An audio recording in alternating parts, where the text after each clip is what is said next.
Biarlah kita semua bersemangat, saudaraku, menyala-nyala buat Tuhan pada akhir zaman ini, saudaraku. Jangan sampai kita diliputi oleh dunia ini, ataupun kekhawatiran dunia ini, ataupun kenikmatan dunia ini. Biarlah kita dengan segenap hati mengasihi Tuhan Yesus dan mengasihi jiwa-jiwa, karena kita semua telah melayani jiwa-jiwa, telah diangkat Tuhan untuk melayani jiwa-jiwa. Amin, saudara. Kita perlu mengasihi jiwa-jiwa yang kita layani. Para pemimpin-pemimpin KKS perlu mengasihi jiwa-jiwa dalam KKS saudara. Dengan demikian saja Roh Kudus bisa bekerja di dalam KKS saudara. Sidang pertama sangat bersemangat. Mereka menyala-nyala buat Tuhan. Bahkan saudara, kalau dilihat bagaimana pengorbanan mereka sama sekali tidak memikirkan dunia ini. Maka mereka sangat yakin bahwasanya Yesus akan datang pada zaman mereka.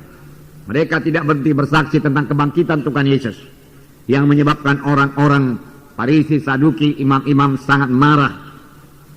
Dan kesaksian mereka sangat berkuasa. Dan kesaksian mereka diteguhkan Tuhan dengan kuasa dan tanda jahit. Mereka berani bersaksi. Mereka berkuasa dalam kesaksian mereka.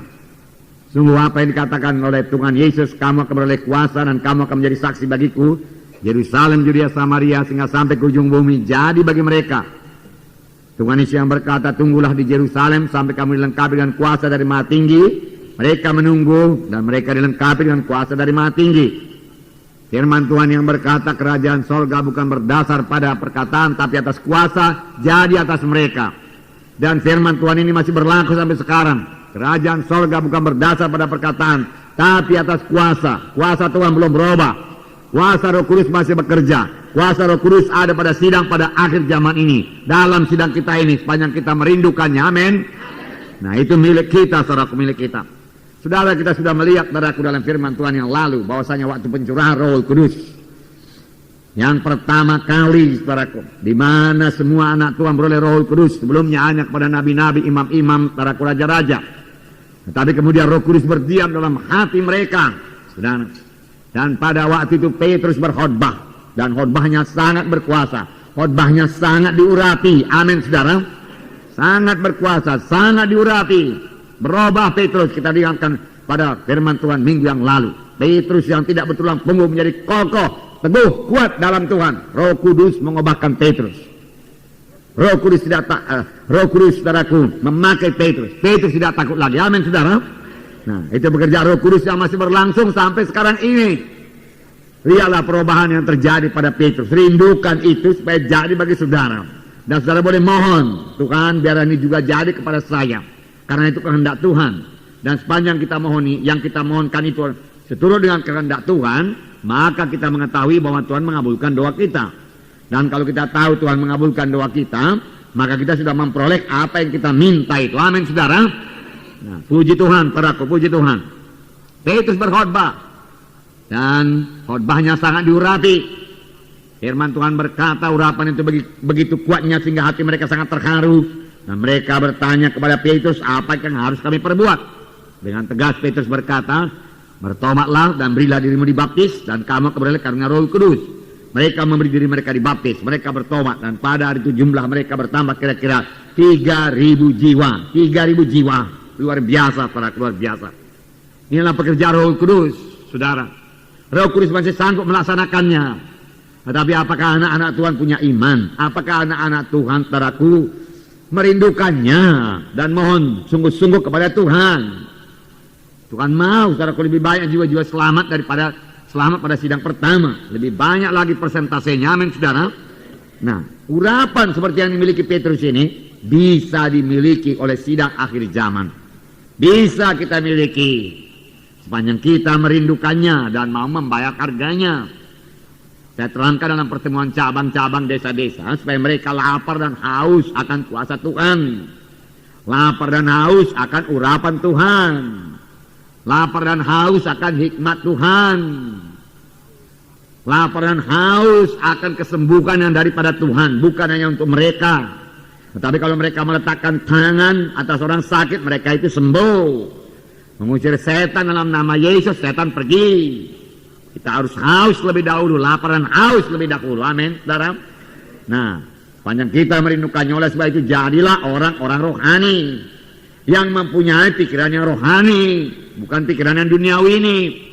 Kalau kita pun memiliki pikiran duniawi, bagaimana kita bisa mengerti perkara rohani? Kita yang menguasai pikiran kita. Dan lagi Roh Kudus bisa menolong kita memakai firman Tuhan yang kita dengar untuk membaharui cara berpikir kita, saudaraku.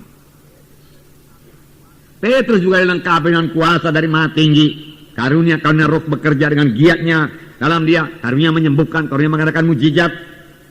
Sebab pada waktu itu dia berjalan ke gerbang Elok. Di situ dia lihat seorang yang lumpuh dari rahim ibunya, umurnya 40 tahun. Dan Petrus berkata, emas dan perak tidak ada padaku, tapi apa yang ada padaku berikan padamu. Di dalam nama Yesus bangkit dan berjalan. Lalu dia mengangkat tangan kanan orang itu. Lalu dia memberdirikan orang itu. Seketika juga kuatlah persendian orang tersebut, dan orang itu sembuh. Mereka berjalan, mereka melompat-lompat masuk dalam bait Allah, memuji dan memuliakan Allah. Saudara, saya yakin beberapa karunia bekerja di situ. Karunia iman bekerja di situ. Dan karunia menyembuhkan, karunia mengadakan mujizat. Saya percaya itu mengadakan mujizat, saudara. Ya, karena segera mujizat itu terjadi. Ya. Setelah dia dibaptis dengan Roh Kudus, adakah kita merindukan karunia-karunia seperti ini, saudaraku? Adakah kita minta karunia-karunia menyembuhkan, karunia iman? Karena itu bagi sidang Tuhan diberikan untuk membangun sidang Tuhan ini. Untuk KKS saudara, saudara bisa memilikinya. Mari merindu, mari rindukan, mari mohon, amin saudara. Ya, Tuhan kita tidak berubah, saudaraku. Ya, dia melayani juga melalui gerejanya pada akhir zaman ini, sama seperti dia melayani, saudaraku, melalui gereja pertama, demikian dia melayani pada gereja zaman akhir. Amin saudara. Tapi apakah kita merindukannya, saudaraku? Mohon sungguh-sungguh memikirkannya, memintanya sungguh-sungguh kepada Tuhan. Dalam nama Yesus, Petrus berkata, bangkit dan berjalan. Kuasa Tuhan turun, saudaraku. Mujizat Tuhan terjadi. Orang itu bangun dan bangkit dan berjalan, melompat-lompat, memuliakan Allah. Firman Tuhan berkata, Tuhan Yesus tidak berubah. Amin, saudara. Berarti kuasanya tidak berubah. Amin.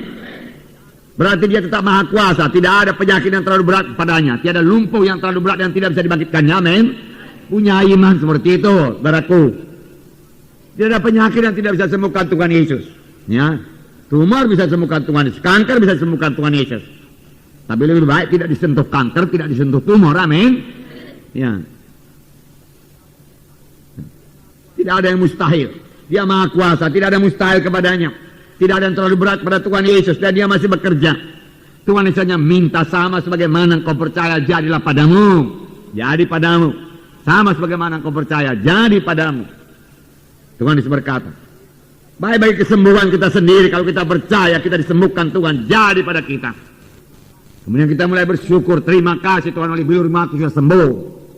Sembuhan menjadi milik kita, saudara. Dia tidak berubah dalam kasih-Nya. Kalau pada waktu dia di dunia ini, kita baca dari keempat Injil, bagaimana dia melayani. Firman Tuhan berkata, hatinya tergerak oleh belas kasihan, melihat orang sakit, melihat orang kusta, hatinya tergerak oleh belas kasihan, melihat jiwa-jiwa yang terhilang, yang tidak bergembala, yang tidak digembalakan, hatinya tergerak oleh belas kasihan. Dia kasihan, dia menaruh kasih. Demikian hati Yesus sampai sekarang tidak berubah. Dia tetap mengasihi, dia mengasihi sidangnya, dia mengasihi saudara dan saya. Amin. Ya, itu sebabnya saya suka menyanyikan, aku mengasihi engkau Yesus. Karena dia lebih dahulu mengasihi saya, demikian juga saudara. Ya, dia mengasihi saudara. Dan kalau ada keberatan, hatinya tergerak oleh belas kasihan, hatinya juga tergerak oleh belas kasihan melihat jiwa-jiwa yang terhilang di luaran sana. Hatinya tergerak oleh belas kasihan. Hati Yesus tidak berubah, tidak menjadi keras. Jaga hati kita juga jangan menjadi keras. Amin. Ya, pelihara hati roh yang mengasihi. Pelihara satu roh yang mengampuni, yang memaafkan, jangan membenarkan diri sendiri. Kalau kita, saudaraku, tidak memelihara roh mengampuni, segera mengampuni, tapi selalu panas hati dan mau membalas dendam, saudara, maka bertambah hari hati kita ini bertambah jauh dari kasih Tuhan, dan bertambah hari hati kita ini bertambah keras. Jangan sampai terjadi. Amin. Kalau ada yang bersalah kepada kita, misalnya kita ditokoin, saudaraku, ya, kita merasa saudaraku dipermalukan, saudaraku dari pihak kita sebagai anak Tuhan, sebagai pelayan Tuhan, kita harus segera mengampuni. Itu hanya saudaraku 100 dinar saja, 10.000 talenta hutang kita telah lunaskan Tuhan. 100 talenta tidak bisa dituntut, saudaraku. Amin. Kalau kita suka mengampuni, saudaraku, mengampuni saudara dengan segenap hati kita, maka kasih Tuhan bisa mengalir kepada kita. Maka kita bisa mengasihi jiwa-jiwa itu, saudara. Hati kita juga bisa tergerak oleh belas kasihan. Dan Roh Kudus bisa memimpinkan kita, saudara. Amin, saudara.